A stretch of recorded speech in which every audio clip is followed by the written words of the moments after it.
Good morning, everyone.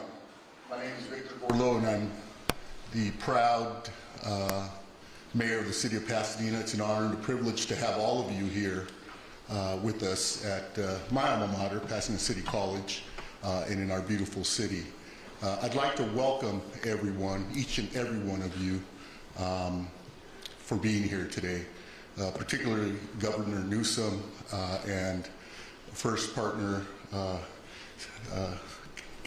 Jennifer Siebel Newsom, for being here today. You were here during the fire. You were both here present and in our community, and I'd like to thank you for all of your efforts. I tell people there are moments in time, there are moments in life. You know, moments in life are birthdays, the passing of people, things that change in our everyday life. But then there are moments in time, and what we have experienced in our region and in the state of California is a moment in time. And everyone in this room played a role in helping us get through that moment in time. But we're not finished, and the governor is here to mark the day, the 6 months when our world changed here in our community, and tell us what's coming before us. And so, Governor, on behalf of residents of Pasadena and all of Southern California, I'd like to thank you and the first partner for your efforts on behalf of each family and all of us collectively. Quiero darle las gracias a todos los que están aquí, a la primera pareja, Jennifer Siebel Newsom, y al gobernador Newsom, por estar aquí con todos nosotros, nuestro senador y todos los representantes públicos que están aquí. Queremos darle las gracias por todo lo que hicieron para ayudar a nuestras familias, para ayudar a nuestra comunidad en un tiempo que es un tiempo no en nuestra vida, pero es un tiempo en el tiempo de toda la historia. Y gracias a todos ustedes, individuos y colectivamente, hemos sobrevivido y vamos a seguir sobreviviendo. Aquí está el gobernador con nosotros para explicar qué es el siguiente paso. Y quiero darle las gracias al gobernador de parte de todos los individuos, familias en nuestra comunidad y todos nosotros como una comunidad. Gracias, gobernador. Con eso les introduzco al Bishop Dorsey. Good afternoon, everyone. My name is Bishop Dorsey. I'm senior pastor of Lifeline Fellowship Christian Center. We lost our church and we lost our van to the Eden Canyon fire. And I do also want to thank our outstanding governor and all elected officials for being here. As Mayor mentioned, this is the 6-month midterm. So I want to pray a blessing over our meeting and our press conference here today. Just bow your heads, if you would, please. Lord, we just thank you for allowing us to just be here first safely. You've ordained this day, and you brought us here, Lord, and we just speak a blessing over this meeting, this press conference. We speak a blessing as we go forth, Lord.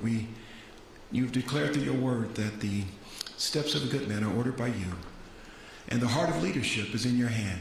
So we just thank you for each of us being able to just make it here right now.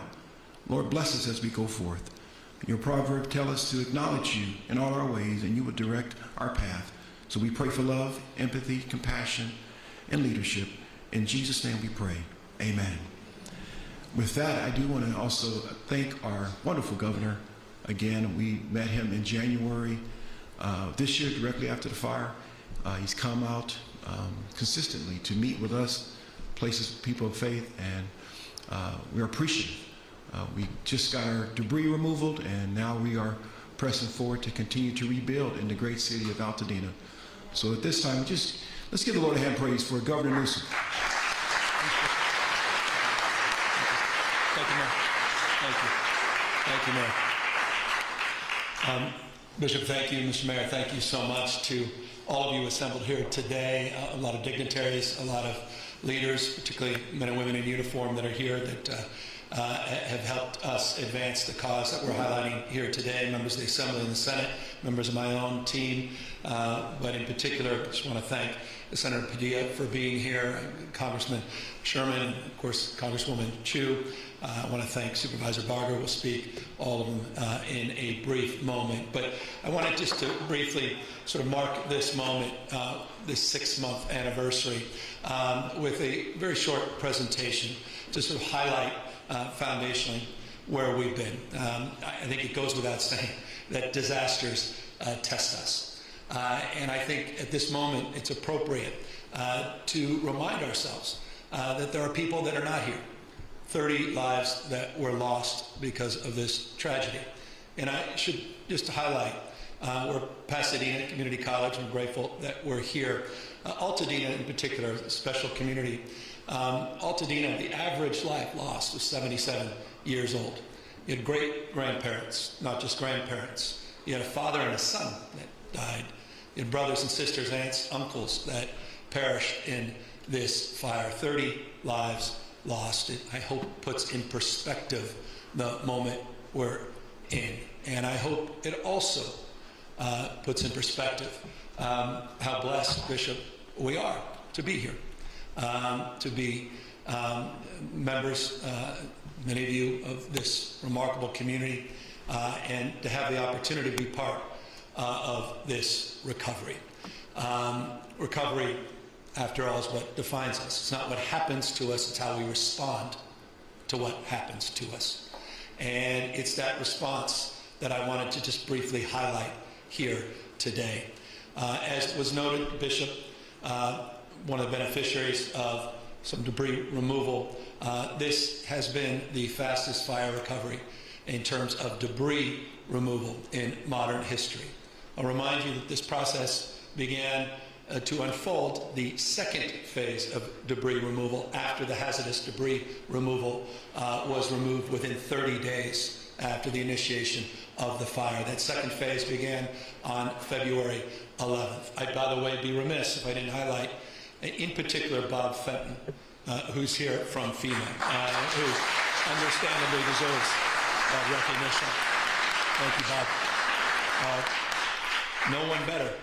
He committed to a 30-day process in partnership with the EPA on the first phase, and concurrently was working to advance in partnership with the U.S. Army Corps Phase 2, beginning in February 11th. This process that unfolded over the course of the last 6 months is put, I think, in perspective as it relates to this slide. Over 2,000 homes per month that debris was removed. Put that in perspective. You can look, Lahaina, of course, is unique in every way because of the difficulties of taking debris off an island. But you can compare just fire, very familiar to many Angelenos, the Woolsey fire, 132 homes per month. Compare that to 2,000 homes per month, 15x faster in terms of that overall debris removal. 12,048 homes.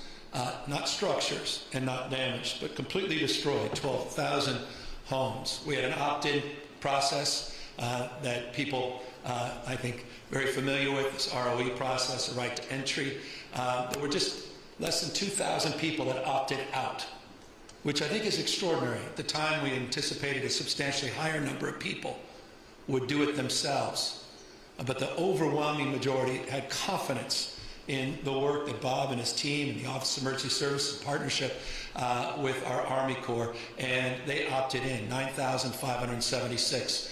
You can see the number of parcels cleared. Just a few hundred haven't been cleared, and they're in the process, as we speak, of being cleared. All told, 96% now of all the debris has been removed. We could say it's substantially complete. A few hundred parcels that are in the process, in some cases, of just getting the final notification, a few hundred that are in the process of actually having to go through a little bit of extra work. And this was all advanced because of the support that we were afforded, the confidence that we were provided early on with President Biden, who was here at the ignition of the first flames of this fire was a stone throw away from the fire Palisades and the Eaton fire scar. And he stayed in town to secure that 100% reimbursement, 100% support from the federal government. Said the answer is yes before we even asked the question. And I just want to honor that, because that's something I assure you we can't take for granted. And I just want to thank President Joe Biden for being there and initiating this process and affording us the opportunity to be in the position we are today. Thank you.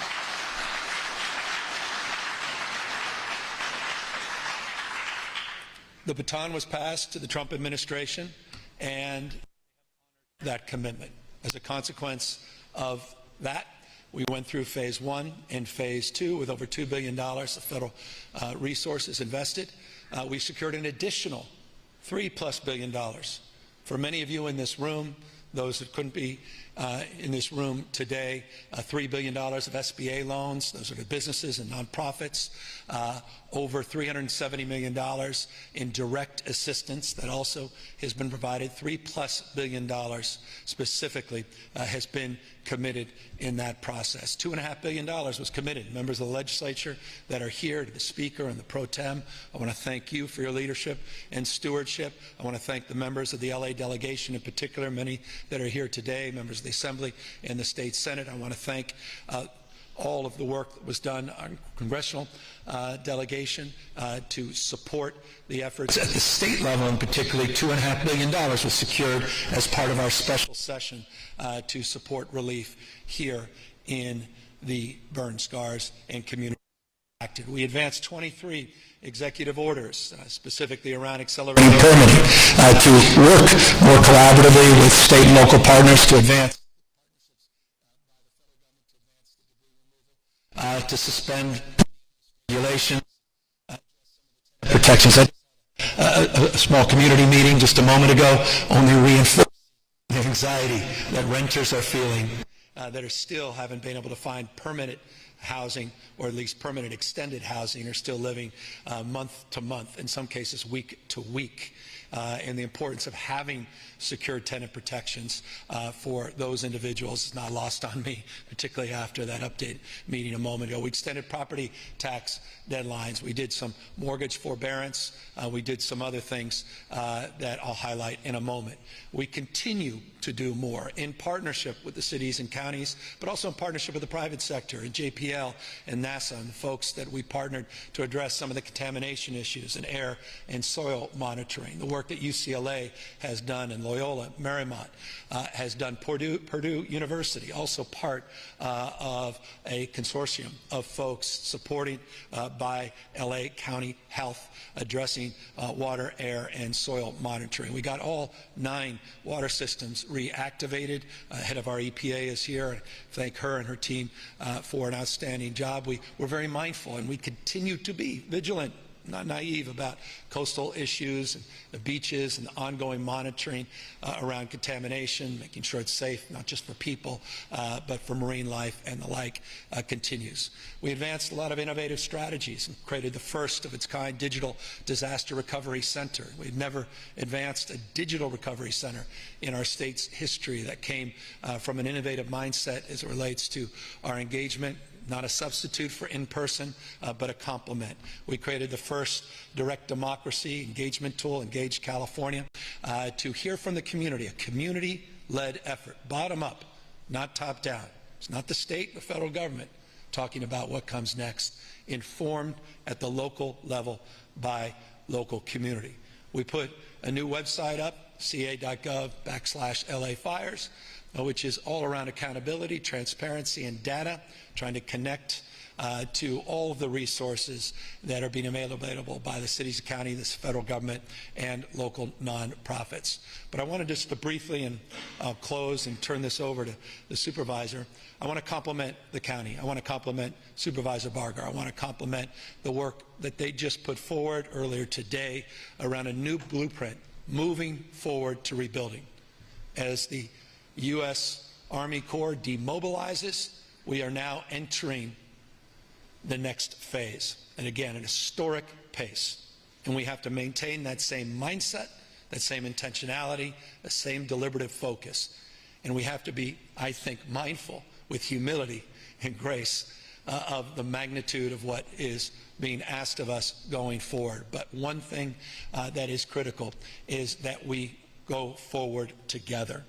And I want to thank the supervisor for her partnership in particular and allowing the state to work collaboratively on the LA blueprint to maintain a cohesive framework where the state's plan and the county plan have come together. And that plan prioritizes many of the things that many of you have asked and tasked us to do. And that's around the issue of financial issues associated with those that are underinsured, are uninsured, the financial stress and anxiety, those gaps that need to be addressed to get people back home, to talk about affordability and designs and pre-approval of designs, to talk about bulk purchasing of materials, to hire builders and to leverage their strength, to look at logistics as it relates to where we are able to literally store many of those materials. Obviously doing more on permitting, and we're mindful more work has to be done on permitting. And I'll briefly highlight that in a moment as I turn it over to the supervisors. But issues around permitting are foundational, as well as addressing public infrastructure. If you're going to come back home, you want to come back home knowing that a lot of the infrastructure has been secured, that you are able to turn on the gas, you're able to turn on the water, you got the sewage system that you can connect to, you've got the internet that you can connect to as well. How do we provide for a workforce? We're here at Pasadena Community College. I want to thank the president of Pasadena Community College. We learned a lot from Santa Rosa Community College from the Tubbs fire and their workforce development program. Pasadena Community College is replicating that and taking it to the next level. Again, lessons learned, opportunities to do more, train more, and advance a more comprehensive focus to make sure we have enough workers to advance this cause. The reference to California Jobs First references the resources that Jobs First is putting in to those partnerships and those programs. But community is about just that. And we were talking a moment ago to community leaders. It's about getting the grocery stores up so you got something to come back to. It's getting those cafe and coffee stores back up. It's about getting those child care facilities and making sure the health care facilities are secure. We're focused on parks. We're focused on playgrounds, sense of community, neighborhoods. And I think perhaps that's the most vexing and challenging thing. I've talked to people that are rebuilding that did get their permits. Some still struggling to get their permits, but are committed, but they're also anxious because they feel like they may build back, but no one around them has. And that sense of community is lost. And, you know, one thing I neglected when I talked about those lives lost was, you know, memories, photos, you know, architectural masterpieces, you know, historically black-owned businesses, you know, churches, temples, that, you know, sense of community, a loss, people's own personal belongings, all those Olympic medals that were lost you've read about. And so the sense of community is so foundational, and so part of the LA County plan, part of the state plan, foundational part, the pillars around exercising priorities for reconstruction beyond just prioritizing individual homes. But in order to do so, and I'll close, we need to do more.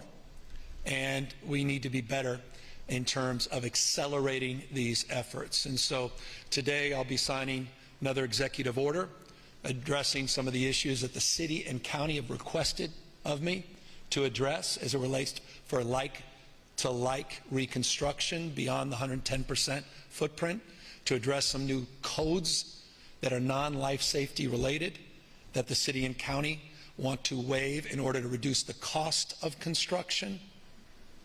At the same time, we advance our support in partnership with new technologies, particularly this Archistar, this new AI technology for permitting that I don't want to get ahead of myself, but that the city and county will be announcing, I believe, later this week to fast track the delivery on the promoted promises of a one-stop shop.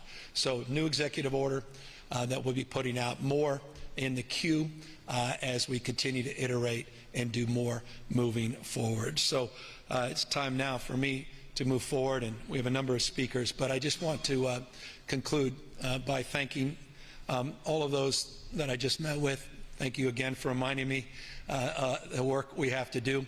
I didn't talk about the insurance market. There's so many things we can talk about today, but one thing I just want to highlight is all the outstanding leaders. I mentioned Bob Fenton. I'd be remiss if I didn't mention Nancy Ward, head of the Office of Emergency Service, who's a pro. She's next level.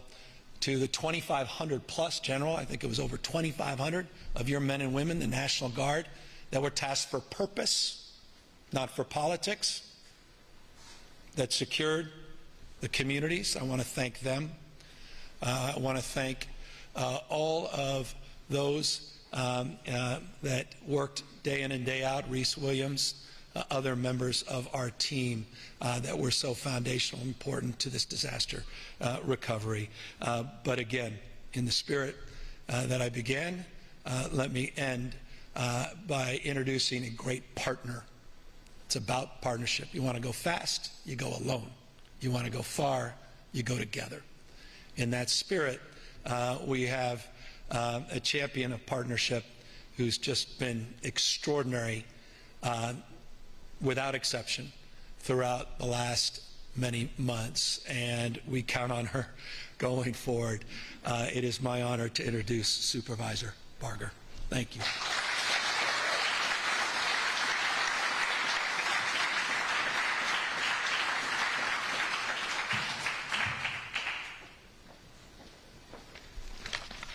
Well, thank you, Governor. It really is an honor to be here. Today's 6-month anniversary is an opportunity to reflect and really to look ahead. I applaud the extraordinary, and I cannot emphasize it enough, the extraordinary collaborations that have fueled our recovery progress. I want to thank our federal partners, the Environmental Protection Agency, and the incredible U.S. Army Corps of Engineers for their swift and effective work to clear more than 10,000 properties. 10,000 properties in 6 months. I express my deep, deep appreciation to Governor Gavin Newsom and his entire administration for helping our county meet recovery challenges head-on. Since day one, Governor Newsom and I shared a core commitment that I made clear. Rebuilding our communities is not and will not be the sole burden on our survivors. The state of California has been a true partner, helping our county remove unnecessary regulatory burdens, bringing resources along with funding, and quickly moving with practical, people-first solutions. I also appreciate Mayor Karen Bass's partnership. We've worked hard to lead concurrent efforts across both the Palisades and the Eaton Fire areas. I want to acknowledge my colleague, Lindsay Horvath, who represents the Palisades area impacted by these fires. As chair of the board, my responsibility is to the entire county. But I want to be clear. My heart belongs to the community of Altadena and Pasadena. I'm focused on supporting Altadena's recovery with urgency, compassion, and coordination. We have a roadmap to help us navigate the next phase of recovery for all. We're calling it LA County Forward Blueprint for Rebuilding. It's going to be available, and this is going to be something that is going to help people navigate the rebuilding effort. Our recovery plan has 6 core pillars. The first pillar is making rebuilding financially possible. The Board of Supervisors recently approved my motion to defer permit fees for homeowners rebuilding in unincorporated areas. County permit fees can often exceed $20,000, and that represents a significant obstacle for wildfire survivors. I'm confident that we'll be identifying long-term funding solutions to permanently waive these costs, but that finding is going to be on me, not on the survivors. Our blueprint's second pillar is accelerating permitting and inspections. We've launched a faster permit review, self-certification for licensed professionals, and deployed a public dashboard for transparency. With the state's partnership and resources, we are launching an AI-powered software on July 15th and are adding more staff to keep pace with the demand. This is going to be front and center for me moving forward. Our third pillar is expanding access to builders and materials. Together, with state leaders and private sector partners, we're scaling up the pool of builders, promoting pre-approved designs, and working to stabilize supply chains so that no one is left waiting for a contractor or for their materials. Our fourth pillar is investing in infrastructure. Again, in coordination with the state and utilities, we're undergrounding over 150 miles of power and telecommunications lines. This is significant in the Altadena area. This is a generational investment in safety, reliability, and resilience. We've also been focusing on rebuilding for our critical utilities, including Altadena's water systems. Our blueprint's fifth pillar is mobilizing the workforce. We're partnering with the state workforce development programs to ensure that we have trained workers ready to meet the moment. This includes logistics support, so rebuilding doesn't stall from preventable delays. Our blueprint's sixth and final pillar is bringing back community services.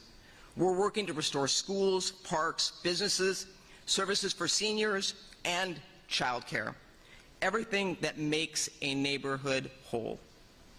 I want to look to you, Governor, and thank you for your partnership. You have been incredible, and this is what happens when you work together and put the needs of your community first. So I want to give you a round of applause.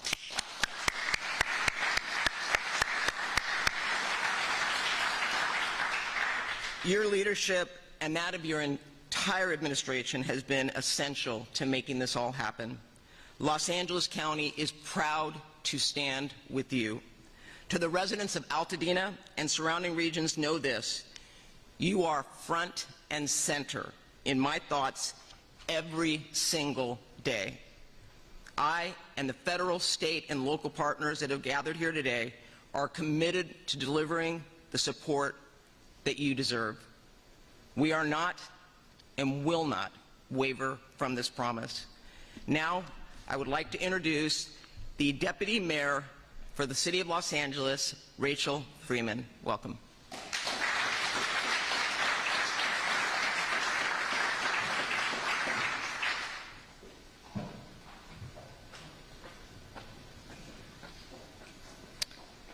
Thank you, Supervisor, and good afternoon, everyone.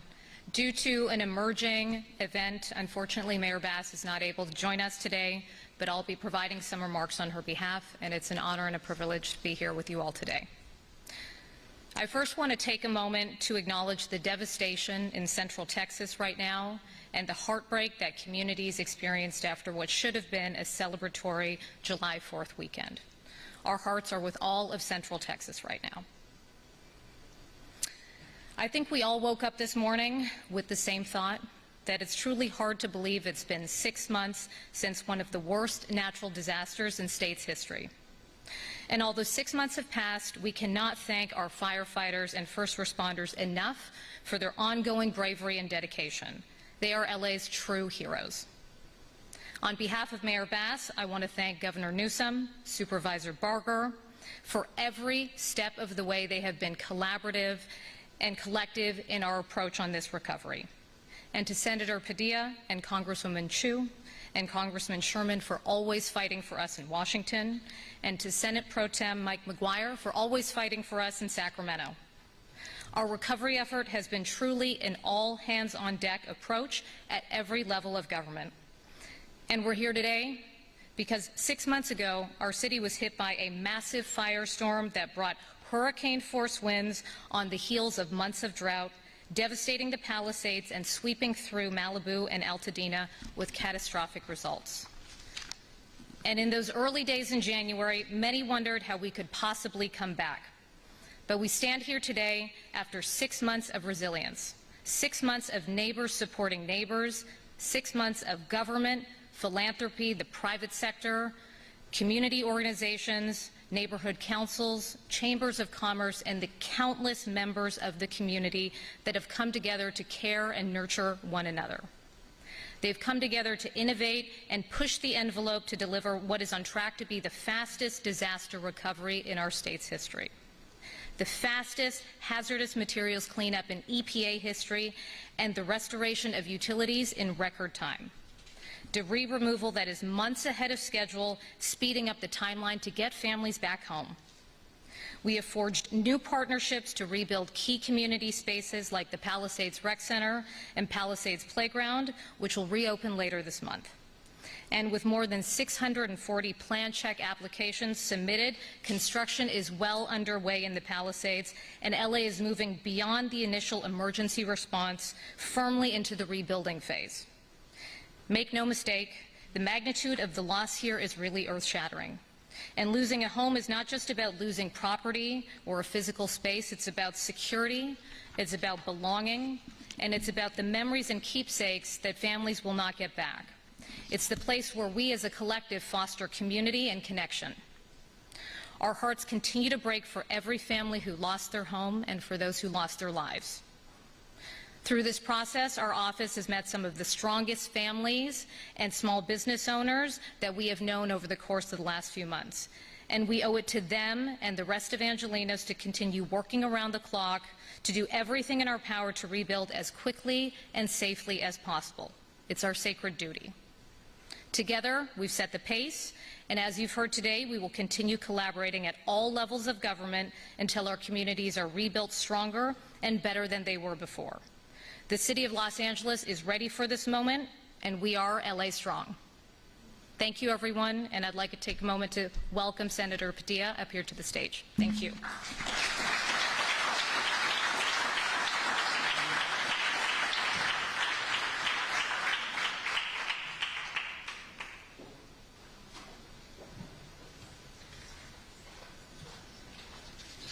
Well, good afternoon, everybody.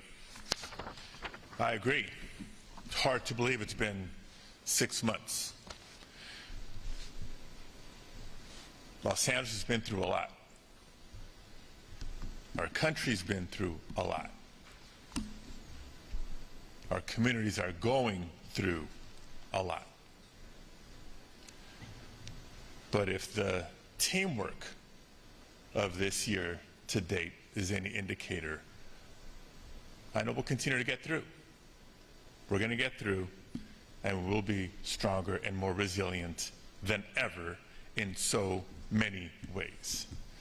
You hear a lot of thank yous today, and it is indicative of the partnerships that have really risen to the occasion, not just federal, state, and local agencies and all the expertise at the federal level from FEMA and the Army Corps of Engineers and EPA and others that I'll talk about here in a minute, but so many state departments and agencies, county departments and agencies, city departments and agencies, and yes, even elected officials.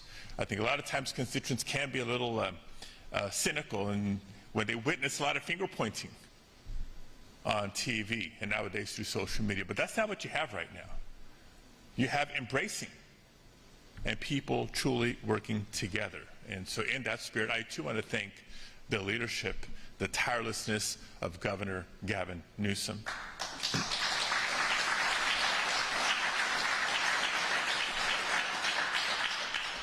And if my marriage is any indicator, I need to also acknowledge and honor the love and support and patience of first partner Jennifer Siebel Newsom.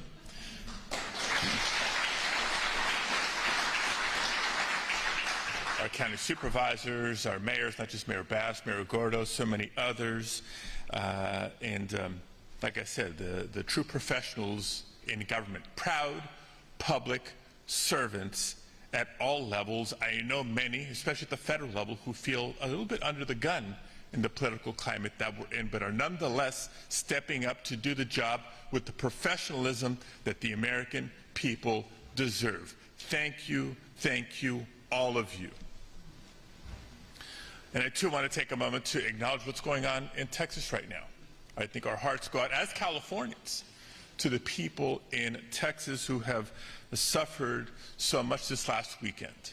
Those who have lost loved ones because of the flash floods, and those that are just so anxious, waiting to account for missing friends and family. It is an absolute reminder that Mother Nature does not discriminate. Natural disasters can impact any state, any region in the country, regardless of your political leanings. Californians have risen up and stood for other Californians. We've stood up for neighbors across the country time and time again. And I know we will continue to do so after this tragedy. Can't believe it's been 6 months. 6 months when we all woke up, literally from one day to the next, to the largest disaster imaginable. Won't go through the conditions that led to not just the fires, but the quickly growing fires. In talking to my colleagues in the course of the last 6 months, jaws literally drop in the halls of Congress when I describe the scale of the impact, not just the intensity, because you see the intensity of it from the images that we've all seen repeatedly over the last 6 months. But when I described to my colleagues that, yes, this was more than 3 times the size of Manhattan that was burned, it is truly unprecedented. When the fires broke out, we saw so many first responders, local law enforcement, fire department personnel, and others quickly jump to the scene. And through mutual aid, so many from throughout the state and throughout the country come to the aid of Southern California. I don't know if we'll ever be able to quantify how many lives were saved as a result, how many properties were saved as a result. And so 6 months later, we continue to say thank you, thank you, thank you. Again, an acknowledgement of the federal departments and agencies from FEMA to the Army Corps of Engineers and EPA for the record cleanup and recovery and assistance that the governor mentioned earlier. We're proud of the response and recognize that there's still a very long road ahead for so many families and for so many communities. And it's because of the importance of the recovery, the importance and the urgency of the need to rebuild, that I have to call out what else is happening. You see, because we're entering the next peak fire season. Fire season is now year-round in California, but peak fire season is just beginning. These fires took place in wintertime, not in the hot, dry months of summer. So our National Guard's troops have been taken away from critical preparation activity for the next peak wildfire season to do other work. 150, I understand, are coming back. We need them all to come back because they have important mission work to do.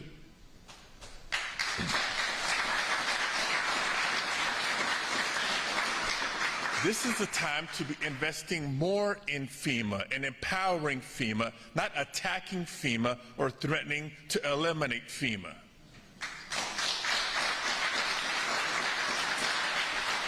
Because the people of Texas are relying on FEMA as we speak. We've come to appreciate FEMA even more. Again, no region of the country is immune.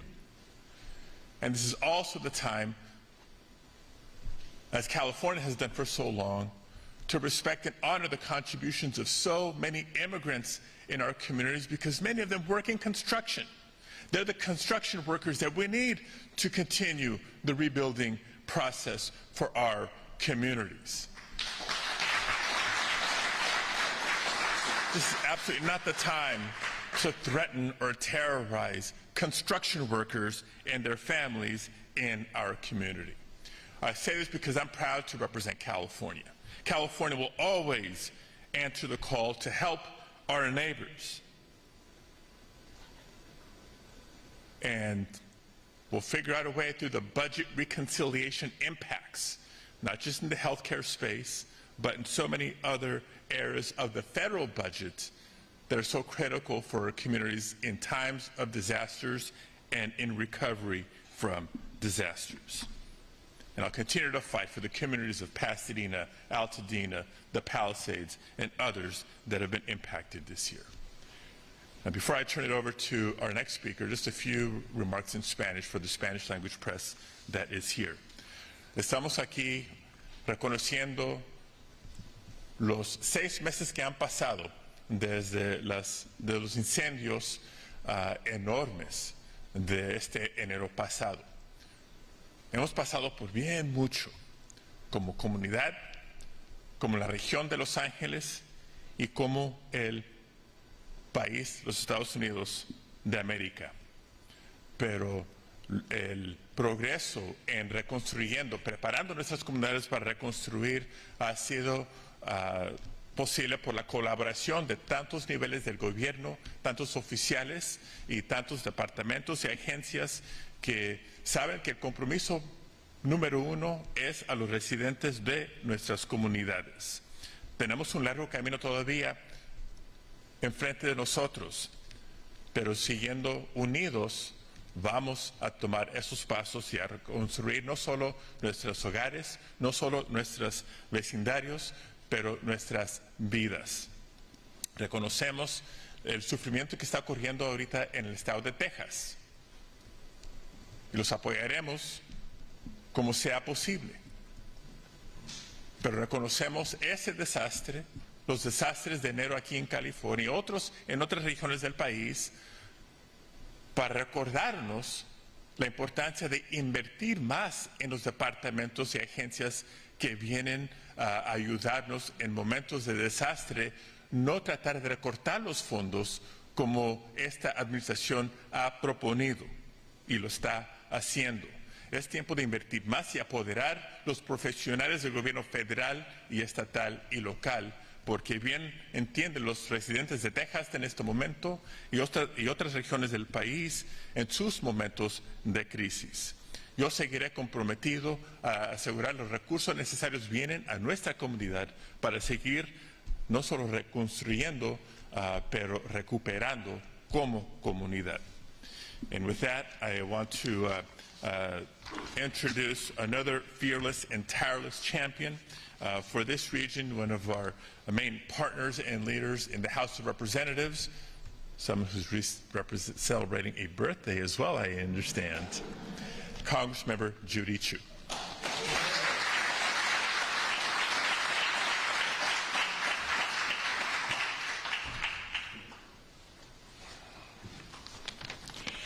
Thank you, Senator Padilla. And thank you, Governor Newsom, for bringing us together today and for your incredibly strong and unwavering leadership over the last 6 months. The night of January 7th was one of the darkest moments our communities have ever faced. In my district, which includes Altadena and Pasadena, the Eaton fire destroyed nearly 9,500 structures, displaced over 20,000 people, and claimed the lives of 18 of our neighbors. But in that time of immense fear and uncertainty, we saw our communities come together like never before. Heroic first responders risked their lives to protect ours. Regional and national advocates and organizations, including PCC, opened up emergency food and donation banks for the many survivors who fled with only their clothes on. And the brave survivors of this wildfire showed their incredible resiliency. I heard from so many people who, despite having their own home burned down, helped their neighbors through the most trying of times. And I was so grateful for the response of our federal agencies, from the SBA Disaster Assistance Program to EPA to our U.S. Army Corps of engineers, and of course, FEMA, which has been nothing short of life-saving. Since January, FEMA has delivered more than $140 million in direct federal aid to the survivors of the Eaton and Palisades fire. Thousands have received temporary housing and other life-saving services, but I'm continuing to push FEMA to use every tool available, including the direct lease program, to make to make sure that every survivor has a roof over their head as they continue to rebuild their lives. But while our communities are still picking up the pieces, President Trump has threatened to eliminate FEMA entirely, slash funding for local firefighters and emergency responders, and withhold federal aid from California. And this is why I have to say right this minute, wildfires have no political affiliation. Disaster recovery should never be used as leverage, whether the disaster is in California, North Carolina, or Texas. I certainly will not stop fighting in Congress to fulfill Governor Newsom's request and pass a $40 billion supplemental disaster package with no strings attached.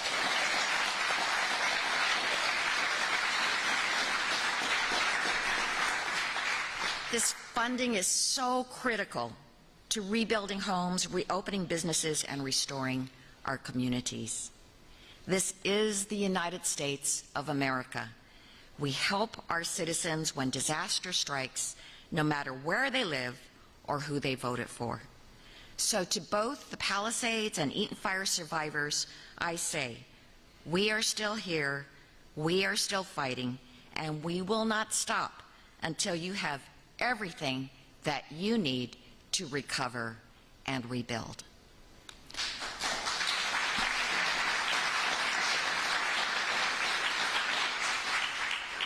So thank you, and now I have the pleasure of introducing my amazing partner in our fire recovery efforts, Congressmember Brad Sherman.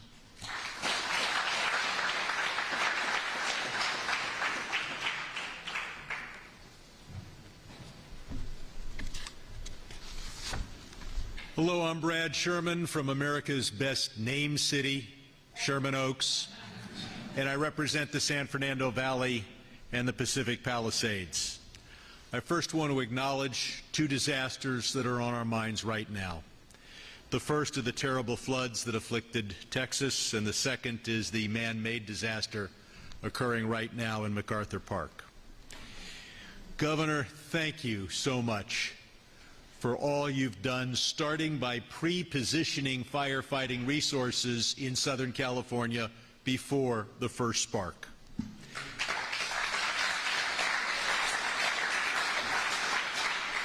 I want to thank the Biden administration for funding FEMA and SBA back in December so that it would have the resources necessary to deal with whatever afflicted us in 2025.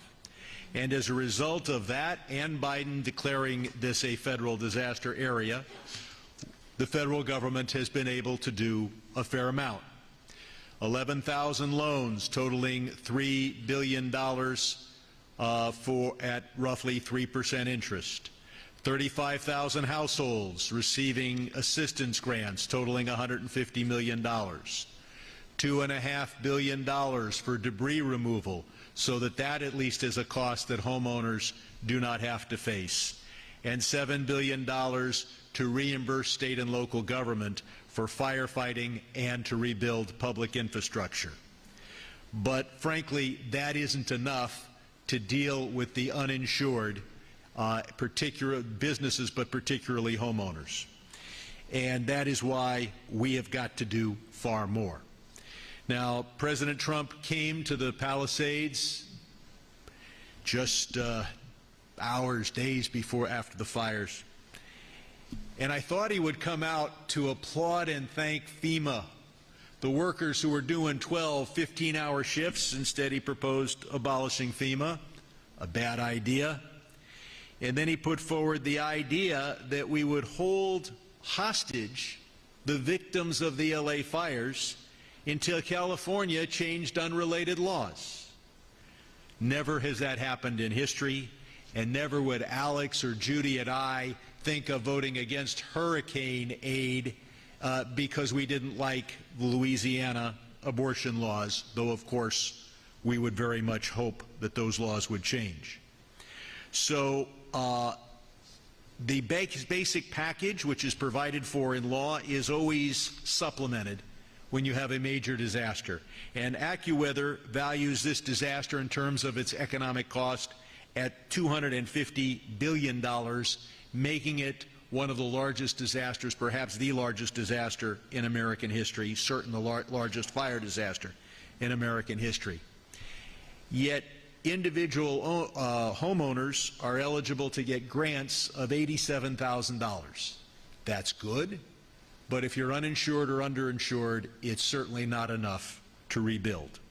That is why Alex and Judy and I and the entire delegation support the governor's $40 billion package, and we've got to get it passed, perhaps as a supplemental that also includes the Texas disaster and other disasters that we have faced. And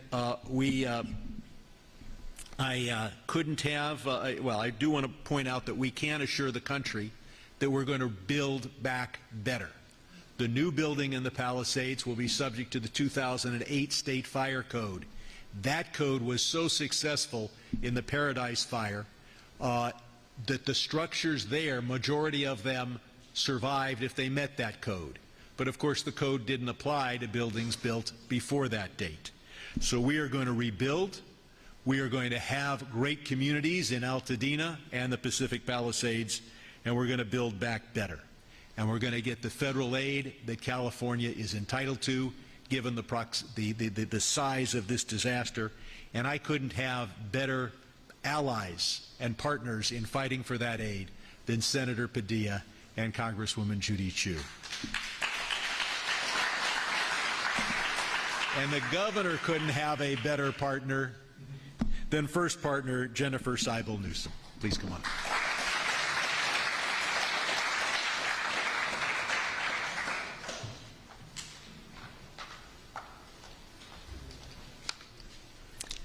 Buenos días.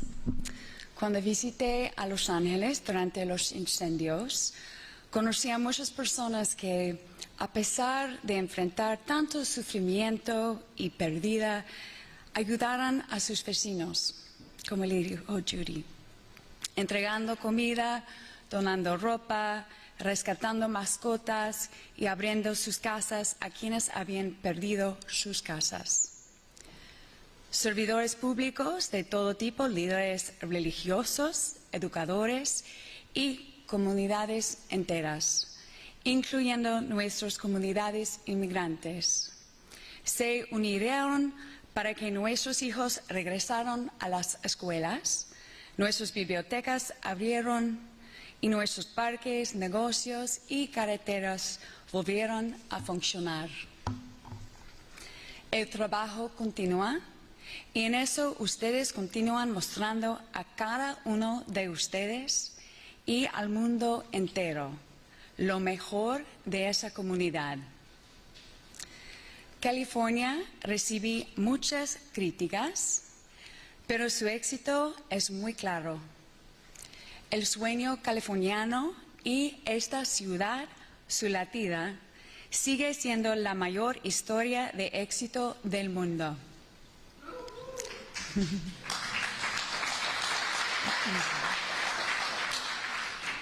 California es todo eso porque apoyamos nuevas ideas y nuevas voces, no a pesar de ellos. No creemos que si ganamos, otras personas tengan que sufrir. Que si protegemos a nuestro clima o a las comunidades inmigrantes, nuestra economía fracasará. No vemos al mundo ni a nuestros vecinos como enemigos, los vemos como amigos.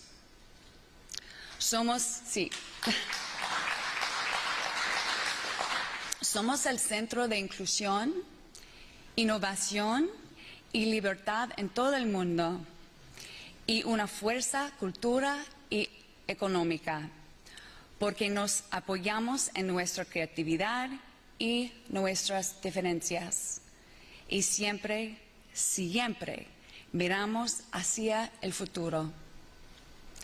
Todavía tenemos mucho más por hacer y un largo camino por delante en la reconstrucción, pero yo sé que los californianos y los angelinos harán lo que siempre han hecho: arremangarse y mirar hacia el futuro con soleado optimismo, tratar a nuestros vecinos con amabilidad y tolerancia y seguir soñando en grande.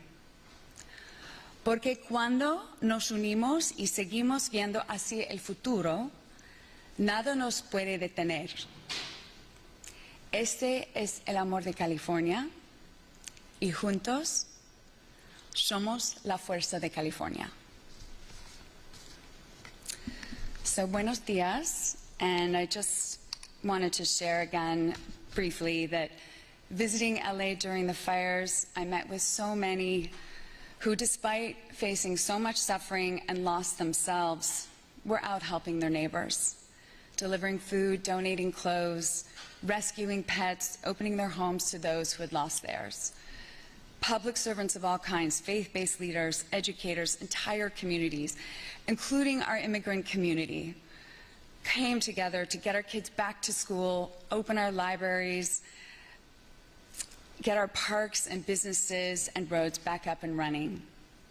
The work obviously continues, and in it, you keep showing us and each other and the world the very best of us. As we continue to face more and more climate-related disasters like these devastating fires and the flooding tragedy this past weekend in Texas, it is more important than ever that we build resilience in our communities. There are a lot of critiques aimed at California, but it's hard to argue with success. The California dream and this city, its heartbeat, is still the world's greatest single success story. California, let's not forget, is the fourth largest economy in the world, home to the most beautiful coastlines, mountains, and public lands on the planet. The center of the world's creative and innovation-based economies, from Hollywood to Silicon Valley and Silicon Beach just here in LA.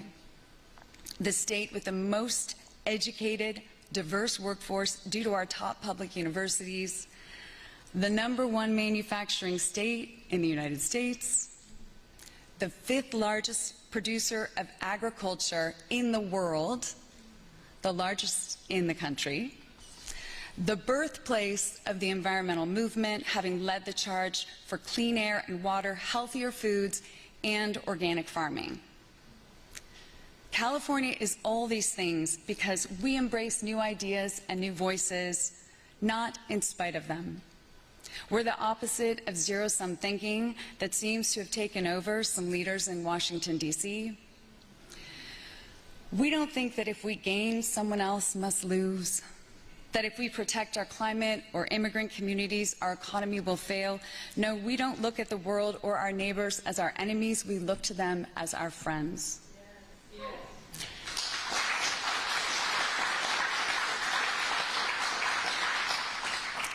We are a beacon of inclusion, innovation, and freedom around the world, and a cultural and economic powerhouse. Because we lean into our creativity and our differences. And let's not forget, we always, always look to the future. We still have so much work to do and a long road ahead of rebuilding. But I know that California and Angelinos will do what they've always done. They'll roll up their sleeves and look forward with sunny optimism to the future. They'll treat their neighbors with kindness and tolerance, and they'll continue to dream big. Because when we come together like this and we keep looking to the future, Nothing will stop us. This is California love, and together we remain California strong. Thank you.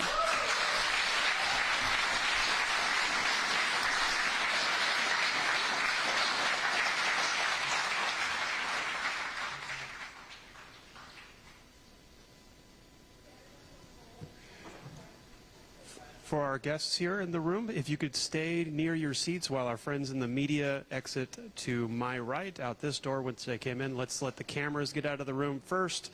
And guests, if you could stay here for just a few.